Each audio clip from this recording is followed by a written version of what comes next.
O contexto histórico. As escavações arqueológicas e a decifração dos textos ensinaram-nos muito a respeito do contexto histórico e literário da epopeia. Embora somente a última versão, a da Biblioteca de Assurbanipal, tenha sobrevivido em forma relativamente completa, a impressão que se tem é de que todos os elementos mais importantes da história existiam como poemas separados na literatura suméria mais antiga, poemas estes que podem ter sido, e é quase certo que foram, compostos e recitados oralmente muito antes de terem sido registrados em forma escrita, embora nenhum elemento da história possa ser posterior à destruição de Nínive no século VII. Uma situação típica do terceiro milênio é discernível por detrás de grande parte da ação e provavelmente proporcionou seu contexto. A tradição por trás disso remonta mais uma vez à era anterior ao aparecimento da escrita, na fronteira entre a lenda e a história,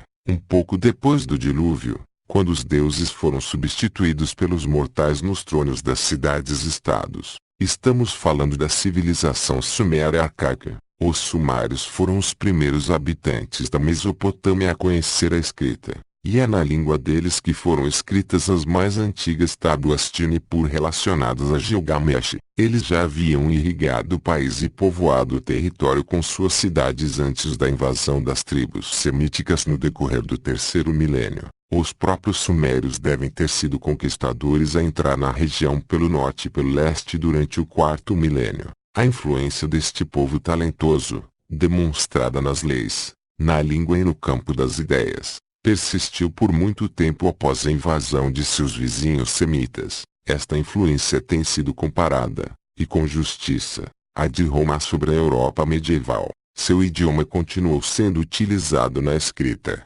como o latim na Idade Média, por muitos séculos após a perda de sua identidade política. Por isso, não representa anacronismo algum o fato de encontrarmos os primeiros textos de Gilgamesh escritos nesta língua culta, embora a maior parte deles date do começo do segundo milênio, após a conquista semita. As escavações mostram que a civilização suméria arcaica do começo do terceiro milênio, também chamada civilização do antigo período dinástico, é posterior aos notáveis sinais de enchentes constatados em vários sítios importantes, entre eles, Churrupak, Kishuruk.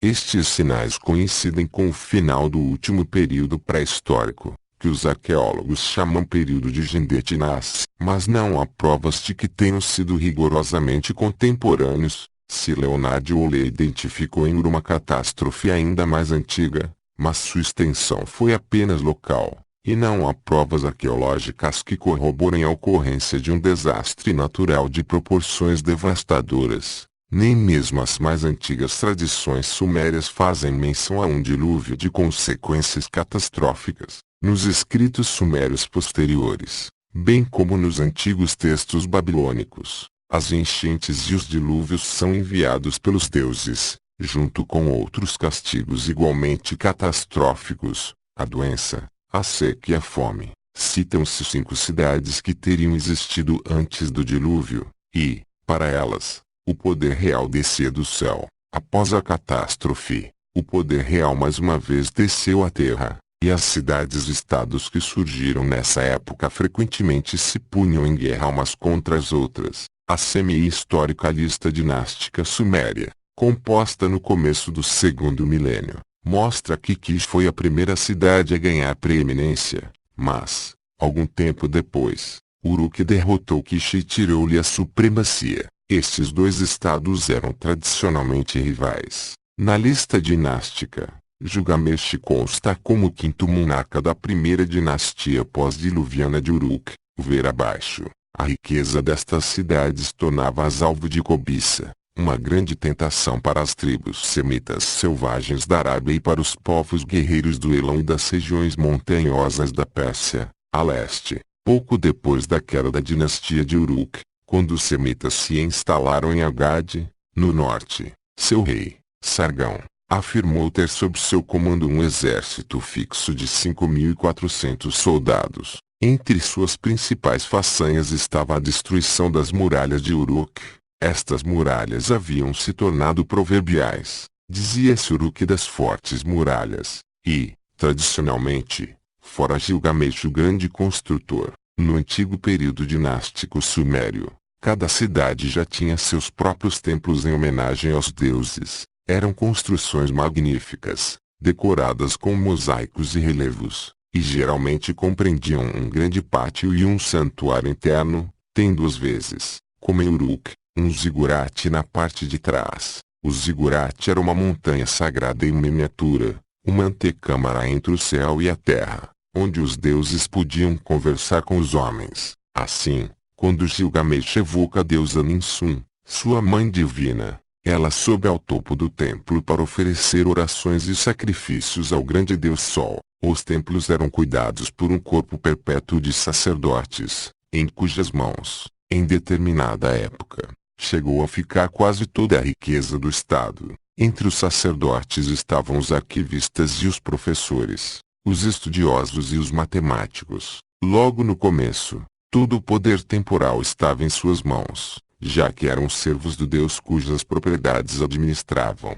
Mais tarde, um único indivíduo passou a ser o locatário da fazenda ou o zelador, até o momento em que o poder real desceu do céu, quando o poder foi secularizado, e as dinastias reais, de aspecto agressivo e competitivo, passaram a suceder-se umas às outras. O grande prestígio dos templos, porém, permaneceu inalterado. Uma das causas do militarismo no terceiro milênio era o fator econômico. A parte sul da Mesopotâmia até o Golfo Pérsico era, e ainda é, um território pantanoso, quente e plano, bastante produtivo quando drenado, mas, com exceção das tamareiras, absolutamente desprovido de madeira e metais. O que as cidades rivais necessitavam de seus vizinhos nas montanhas e além do que a troca pacífica de mercadorias poderia fornecer, foram criadas colônias de mercadores e entrepostos comerciais. Mas o tráfego de caravanas era frequentemente interrompido,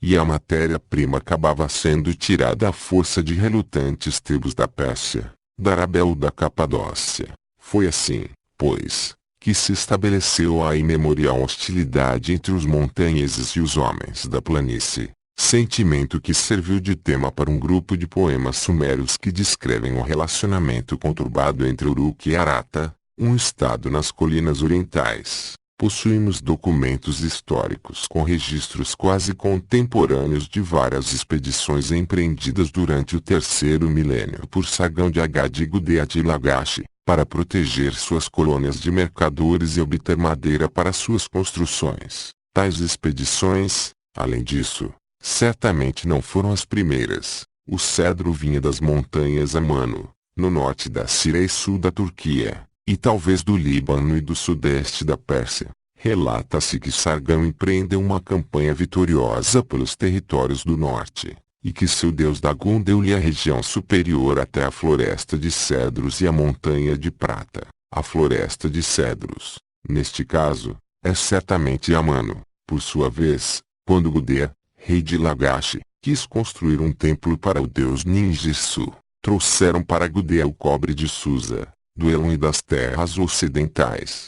Trouxeram-lhe grandes toras de salgueiro e ébano, e Gudea abria uma trilha na montanha de cedros onde ninguém jamais penetrara. Ele cortou os cedros com grandes machados. Balsas de cedro, como gigantescas cobras, flutuavam rio abaixo vindas da montanha de cedro. Balsas de pinho vinham da montanha de pinheiro, em pedreiras onde ninguém jamais esteve.